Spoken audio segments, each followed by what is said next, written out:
আসসালামু আলাইকুম সম্মানিত শিক্ষার্থীবৃন্দ, গেম অফ স্টাডি এর তরফ থেকে আমি আবির স্যার সকলকেই স্বাগতম জানাচ্ছি খুবই ইম্পর্ট্যান্ট একটি ক্লাসে। বিশেষ করে আপনারা যারা এইচএসসি 2025 ব্যাচের যারা শিক্ষার্থী রয়েছেন তাদের জন্য এই ক্লাসটা অনেক অনেক বেশি গুরুত্বপূর্ণ। তো এটা মূলত হচ্ছে ক্লাস বললেও হচ্ছে আপনার ঠিক হবে না, মূলত হচ্ছে এটা একটা সাজেশনমূলক ক্লাস। হ্যাঁ, ঠিকই ধরেছেন। আশা করি থাম্বনেল ডেসক্রিপশন দেখে আশা করি বুঝেই গিয়েছেন যে কি বিষয়ে আলোচনা করতে চলেছি। হ্যাঁ, আপনারা এইচএসসি 25 ব্যাচের যারা পরীক্ষার্থী রয়েছেন তাদের কিন্তু অবশ্যই শর্ট সিলেবাস কিন্তু আছে। তো শর্ট সিলেবাসের মধ্যে আপনারা অনেকেই হয়তো বুঝতেছেন না, বা অর্থনীতি নিয়ে কিন্তু ঝামেলার কিন্তু শেষ নেই, ঠিক আছে? তো এটা অনেক স্টুডেন্টেরই কিন্তু প্রবলেম হয়। তো কি পড়বেন না পড়বেন, ফাইনাল রিভিশন কিভাবে দিবেন, কোন টপিকগুলো ইম্পর্টেন্ট না ইম্পর্টেন্ট, তো এগুলো নিয়ে যারা ঝামেলায় আছেন তাদের জন্য এই ভিডিওটা অনেক অনেক বেশি গুরুত্বপূর্ণ হবে বলে আমি মনে করি। তো অবশ্যই শুরু থেকে শেষ পর্যন্ত দেখবেন, কারণ হচ্ছে এই ভিডিওতেই আমি খুবই ইম্পর্টেন্ট বিষয়গুলো নিয়ে আলোচনা করব। বিশেষ করে আপনাদের যাদের ফোর্থ সাবজেক্ট আছে, এমনকি হচ্ছে যাদের মেইন সাবজেক্টও আছে, অনেকের হচ্ছে আর্টসের অনেক কলেজের হচ্ছে মূল সাবজেক্টও কিন্তু অর্থনীতি থাকে। আর হচ্ছে আর কমার্সেরও অনেক স্টুডেন্ট এরকম থাকে যাদের হচ্ছে ফোর্থ সাবজেক্ট অর্থনীতি। আর ফোর্থ সাবজেক্টে আপনারা ভালো করেই জানেন যে এ প্লাস যদি থাকে তাহলে এটা আপনাদের জন্য কিন্তু অনেক বেশি ভালো, ঠিক আছে? ওকে, আরেকটা বিষয় যেটা অবশ্যই বলে নিতে চাই, তো যারা যারা আপনারা এটা মনে করতেছেন যে অর্থনীতির ক্ষেত্রে আমার, বিশেষ করে আমি অর্থনীতি ফার্স্ট পেপারের কথা যদি বলি, তাহলে অবশ্যই অবশ্যই আপনার কয়েকটা অধ্যায় থেকে অবশ্যই আপনাকে চিত্র কিন্তু শিখতে হবে, ঠিক আছে? কারণ চিত্র ছাড়া কিন্তু আপনি ভালো একটা রেজাল্ট এক্সপেক্ট কিন্তু করতে পারবেন না, ঠিক আছে? তো বিশেষ করে আপনি অর্থনীতি সেকেন্ড পেপারের কথাও যদি বলেন তাহলেও সেখানে কিছু চিত্র আছে, তবে ফার্স্ট পেপার আপনার মানে পাস করাটাও অনেক টাফ হয়ে যাবে, ঠিক আছে? বিশেষ করে আপনি যদি ঢাকা বোর্ড ছাড়া অন্যান্য বোর্ডেও যদি হন, ঠিক আছে? ম্যাক্সিমাম বোর্ডেই কিন্তু চিত্র রিলেটেড কোয়েশ্চেন অনেক বেশি থাকবে, ঠিক আছে? তো শুরুতে বলে নিলাম। ওকে, তো আর কথা না বাড়িয়ে আমরা চলে যাচ্ছি আমাদের ক্লাসের যে মূল যেই কথাগুলোতে সেখানে। ওকে, আর শুরুতে বলে রাখতেছি এটা কিন্তু এই সাজেশনটা এটা আমি সম্পূর্ণ আমি নিজে হাতে তৈরি করেছি। তো অনেক রিসার্চের ব্যাপারও কিন্তু আছে, পাশাপাশি এখানে অনেক টেস্ট পেপার থেকে শুরু করে আপনাদের যাবতীয় যত বোর্ড যেগুলো রয়েছে, ঠিক আছে, ইম্পর্টেন্ট বোর্ড কোয়েশ্চেনগুলো থেকেও অ্যানালাইসিস করে আমি প্রশ্নগুলো আপনার কালেক্ট করেছি। প্রশ্নগুলো বলতে আপনার অধ্যায়ের যে টপিক, ঠিক আছে, আপনার যে টেস্ট পেপারই করতে হবে তা সেটা কিন্তু আপনার বিষয় না, ঠিক আছে? আপনি হচ্ছে আপনার বইগুলো যদি ভালো করে রিডিং পড়েন এই টপিকগুলো, তাহলেই আপনার কমন পড়বে, ঠিক আছে? তো আবারও বলতেছি, আর সাজেশনটা কিন্তু সকল বোর্ডের জন্যই, ঠিক আছে, আমি তৈরি করেছি। তো আপনি যেই বোর্ডেরই হন না কেন, Dhaka board, Comilla board, Jessore board, যেই বোর্ডেরই হন না কেন, সকল বোর্ডের জন্যই এই সাজেশনটা আপনার জন্য অনেক অনেক বেশি কার্যকরী হবে, ঠিক আছে? আর এই সাজেশনটা আমি হচ্ছে কমেন্টের আপনার গুগল ড্রাইভেরই কিন্তু লিঙ্ক দিয়ে দিব, আপনারা চাইলে হচ্ছে পিডিএফটা ডাউনলোড করে নিতে পারবেন, কোনো সমস্যা নেই। আর একটু বিষয়টা জেনে নেই যে কি কি থাকবে, আর একটু বুঝে নেন। তো প্রথম অধ্যায় যেটা, এখান থেকে একটা সৃজনশীল কিন্তু মাস্ট, এটা কিন্তু থাকবেই, ঠিক আছে? তো এটার জন্য অবশ্যই আপনি যেই বোর্ডেরই হন না কেন, প্রথম অধ্যায় থেকে কমপক্ষে একটা সৃজনশীল আপনি পাবেন। তো প্রথম অধ্যায়ের কি কি বিষয়গুলো পড়বেন সেগুলো আমি সংক্ষেপে উল্লেখ করে দিয়েছি। এগুলোর বাহিরে আর কোনো কিছু পড়তে হবে না, ঠিক আছে? আপনি মেন বই থেকে পড়লেই হবে, ঠিক আছে? আমি সাথে সাথে বলতেছি মেন বই থেকে পড়লেই হবে, ইনশাল্লাহ আপনার এ প্লাস নিশ্চিত হয়ে যাবে। কারণ অধিকাংশ মেন বই দেখবেন আপনার বোর্ড কোয়েশ্চেনও কিন্তু দেওয়া থাকে। আবার পাশাপাশি হচ্ছে মেন বইয়ের যে এমসিকিউ গুলো যেগুলো দেওয়া আছে সেগুলো পড়লেই ইনাফ, ঠিক আছে? আর তার মধ্যে হচ্ছে ভালো বইগুলোর মধ্যে আমি যদি বলি, বাকিগুলোও ভালো, তবে হ্যাঁ, ভালো বইগুলোর মধ্যে সবচেয়ে বেশি চলতেছে, মানে বেশিরভাগ পড়া হয় যেগুলো দিয়ে অর্থনীতির, সেটা হচ্ছে আপনার রঞ্জিত কুমার স্যারের বই আছে, সেটা নিতে পারেন। আবার পাশাপাশি হচ্ছে রঞ্জিত কুমার বইয়ে অনেক বেশি টাফ হইতে পারে অনেকের, তো যার কারণে আপনি মোস্তাফিজুর রহমান স্যারের বইও নিতে পারেন, মাসুম আলীর বইও নিতে পারেন। এই কয়েকটা রাইটারের বই তুলনামূলক অনেক বেশি ভালো, অনেক সহজভাবেই লেখা আছে। আশা করি বুঝতে তেমন একটা প্রবলেম হবে না। তো এগুলো নরমাল ভাবে পড়লেই হবে, যে অর্থনীতি কি, তারপরে অর্থনীতির জনক, এগুলো আপনারা বইয়ের মধ্যে খুঁজলেই কিন্তু পেয়ে যাবেন, ঠিক আছে? ওকে, আর নির্বাচন সমস্যা, দুষ্প্রাপ্যতা, তো কোনগুলো বেশি ইম্পর্টেন্ট এগুলো কিন্তু অলরেডি উল্লেখ করে দিচ্ছি, ঠিক আছে? তো প্রথম অধ্যায়ে তেমন কিছু নাই। প্রথম অধ্যায়ে যে উৎপাদন সম্ভাবনা রেখা, এই একটাই আছে শুধুমাত্র চিত্র, আর কোনো চিত্র কিন্তু নাই, বাকিগুলো সব থিওরি। তো থিওরিগুলো পড়লেই আপনার ইনশাল্লাহ একটা সৃজনশীল ইজিলি কমন কিন্তু পেয়ে যাবেন, ঠিক আছে? তো উল্লেখ কিন্তু করেই দেওয়া আছে, আপনার এত ঝামেলা কিন্তু লাগবে না যে কোনটা পড়বেন না পড়বেন।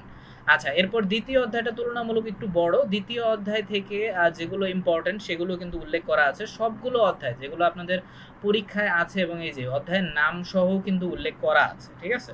তো আশা করি কোনো ধরনের কোনো সমস্যা হবে না। আরেকটা গুরুত্বপূর্ণ বিষয় এই যে তৃতীয় অধ্যায়ের যেগুলো বিষয় অনেক বেশি গুরুত্বপূর্ণ, অর্থাৎ যেগুলো পরীক্ষায় আসার সম্ভাবনা সবচাইতে বেশি, সেগুলো কিন্তু এই যে রেড কালি দিয়েও কিন্তু আমি লিখে দিয়েছি। এই যে পাশাপাশি এই যে ক্রমহ্রাসমান ক্রমবর্ধমান বিধির যে চিত্রটা আছে সেটা অনেক গুরুত্বপূর্ণ। এগুলো সবগুলোই কিন্তু আপনাদের বইয়ের মধ্যে আছে।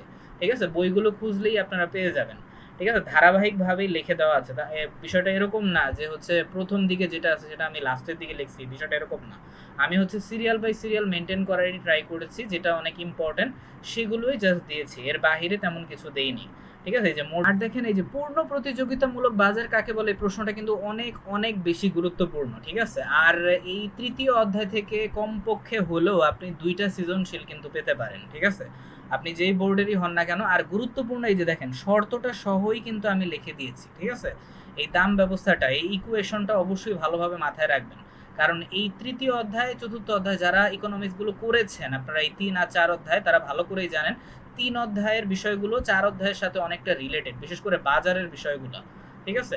ওকে, তো পূর্ণ প্রতিযোগিতামূলক বাজার এবং অপূর্ণ প্রতিযোগিতামূলক বাজার এই দুইটা বেসিক না শিখে অবশ্যই এক্সাম হলে যাবেন না। ঠিক আছে? আমি বারবার বলতেছি, তো এটা অনেক গুরুত্বপূর্ণ। তো আর অপূর্ণ প্রতিযোগিতামূলক বাজারের শর্তটাও কিন্তু এখানে লেখা আছে। ঠিক আছে? ওকে।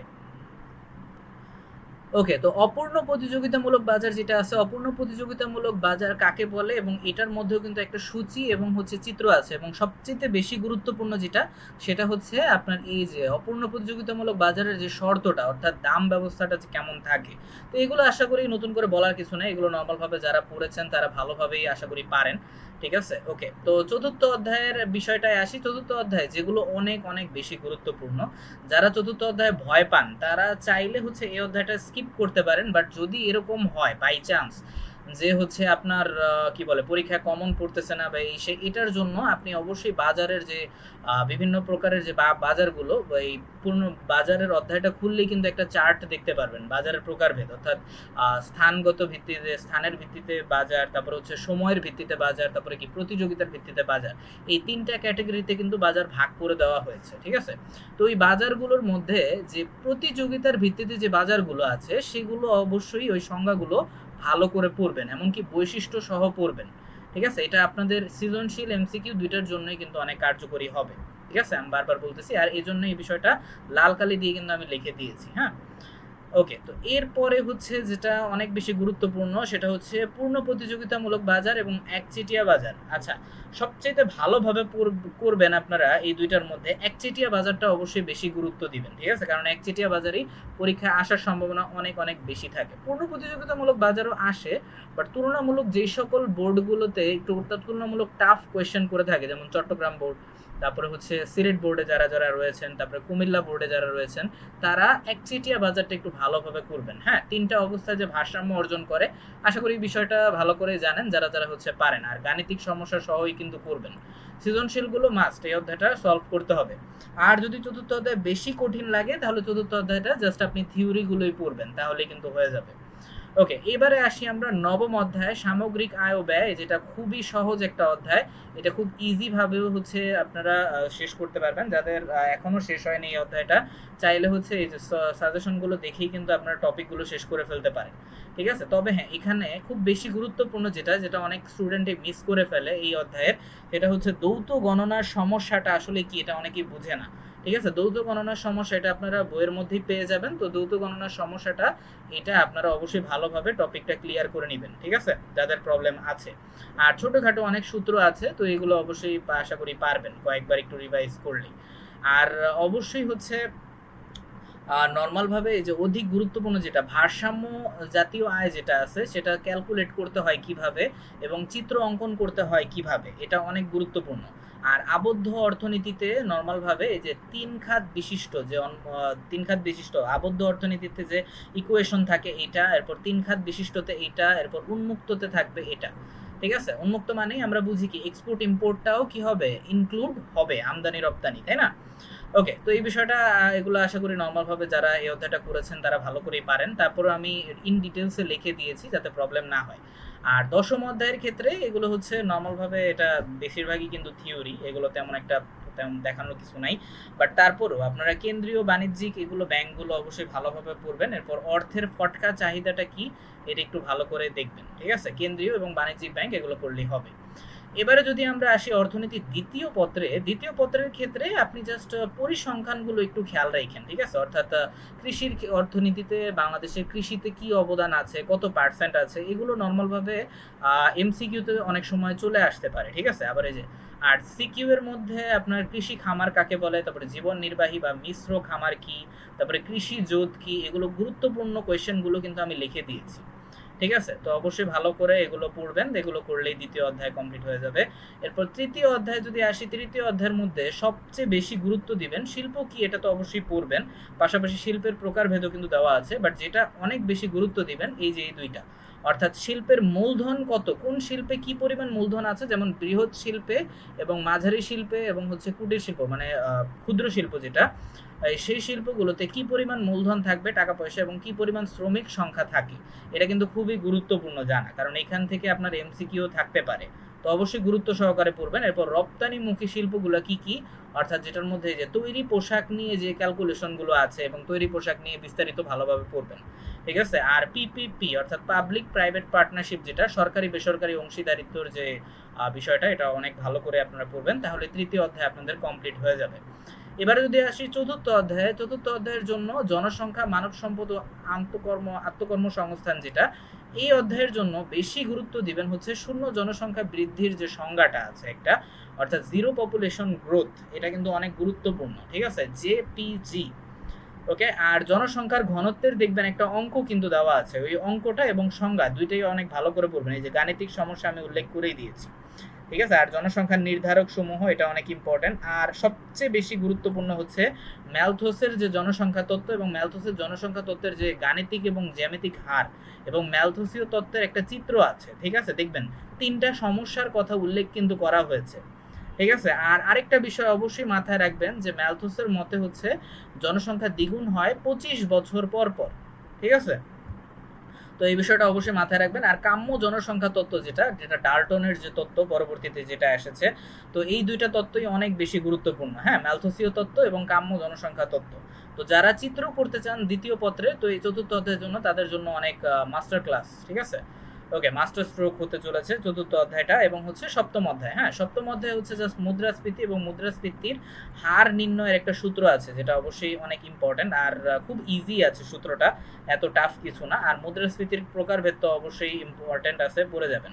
আর ভোক্তা ও উৎপাদকের মূল্য সূচক, আচ্ছা এটা কারা করবেন আমি একটু বলে দিই, যেদের হচ্ছে তুলনামূলক বোর্ডে যারা কঠিন প্রশ্ন করে সেগুলোতে আপনারা হচ্ছে এই যে ভোক্তা ও উৎপাদকের মূল্য সূচক কিন্তু অনেক টাইপের কিন্তু আছে, ঠিক আছে? তো এই মূল্য সূচকের মধ্যে ভোক্তা উৎপাদকের মূল্য সূচকের কিন্তু আলাদা একটা সূত্র আছে কিন্তু, হ্যাঁ। তো ছক থেকে কিভাবে বের করতে হয় এটা অবশ্যই আপনাকে শিখতে হবে, হ্যাঁ। তো এটার ক্যালকুলেশনের একটা ব্যাপার আছে, তো অবশ্যই শিখে যাবেন, ঠিক আছে? কারণ চট্টগ্রাম, তারপরে কুমিল্লা, তারপরে যশোর, এইসব বোর্ডে কিন্তু এই মূল্য সূচক নিয়ে কিন্তু প্রশ্ন থাকে, ঠিক আছে? তো সপ্তম অধ্যায়ের গুরুত্ব দিবেন অবশ্যই। আর পর অষ্টম অধ্যায়ে আন্তর্জাতিক বাণিজ্য এবং অভ্যন্তরীণ বাণিজ্য, এই দুইটাই কিন্তু আছে নর্মালভাবে, এটা বোঝানোর তেমন কিছু নাই, এটা কয়েকবার একটু পড়লেই ইজি হয়ে যাবে। তো যারা যারা হচ্ছে একদমই চিত্র পছন্দ করেন না তাদের জন্য অষ্টম অধ্যায় নবম অধ্যায়টা অনেক বেস্ট, ঠিক আছে? আমি বলবো অষ্টম অধ্যায় নবম অধ্যায়, তারপরে এই যে তৃতীয় অধ্যায় দ্বিতীয় পত্রতে পাশ করাটা অনেক ইজি, তুলনামূলক নাম্বার উঠানোটাও, বাট হ্যাঁ নাম্বার উঠানোটা একটু কষ্ট হয়ে যায় কারণ যেহেতু থিওরি একটু বেশি, তো যার কারণে আপনারা হচ্ছে সপ্তম অধ্যায় এবং চতুর্থ অধ্যায়টা ভালো করে করবেন, যাদের থিওরি এত বেশি পছন্দ না, ঠিক আছে? ওকে, তো নবম অধ্যায়ের জন্য আপনারা যে সরকারি অর্থ ব্যবস্থা, তারপরে সরকারি ব্যয়ের যে ধারণা, এটা অবশ্যই অনেক গুরুত্বপূর্ণ। তারপরে সরকারি আয়, সরকারের আয়ের উৎসগুলো কি কি, এগুলো অনেক ইম্পর্টেন্ট। এরপর কর বহির্ভূত রাজস্ব, তারপরে কর কি, এরপর ট্যাক্সের পূর্ণরূপ কি, এগুলো অবশ্যই ভালো করে পড়ে যাবেন, ঠিক আছে? তাহলেই আশা করি আপনার আর প্রবলেম হবে না। তো ইকোনমিক্স নিয়ে আশা করি আর সমস্যা থাকবে না আপনাদের, যদি ভালো করে আপনারা এই সাজেশনটা ভালো করে যদি পড়েন। খুব বেশি টপিকও কিন্তু দেই নেই, ঠিক আছে? অনেকেই মনে করতে পারেন যে হচ্ছে স্যার হয়তো অনেক বেশি টপিক দিয়েছে বা এই সেই, বাট হ্যাঁ আপনারা যারা করেছেন এই অধ্যায়গুলো যারা পড়েছেন তারা ভালো করেই জানেন যে টপিকটা আরও কতখানি রয়েছে, ঠিক আছে? আমি অনেক অনেক সংক্ষিপ্ত করে দিয়েছি যেগুলো অনেক ইম্পর্টেন্ট। এখানে এগুলো চ্যাপ্টার ওয়াইজ ভালো করে যদি পড়েন এই টপিকগুলো, তাহলে ইনশাল্লাহ আপনাদের পরীক্ষায় কমন আসবে। ওকে, তো আর হচ্ছে যদি এরকম হয় যে আমার সাজেশন থেকে যদি বিন্দুমাত্র যদি উপকৃত হয়ে থাকেন আর ভিডিও থেকে যদি উপকৃত হয়ে থাকেন, তাহলে অবশ্যই চ্যানেলটিকে সাবস্ক্রাইব করতে ভুলবেন না। ওকে, আর পাশাপাশি হচ্ছে আমাদের গ্রুপও কিন্তু আছে, ঠিক আছে? আপনারা হচ্ছে চাইলে আমাদের গ্রুপেও কিন্তু জয়েন করতে পারেন, গ্রুপ এবং হচ্ছে আমাদের ফেসবুক পেজে।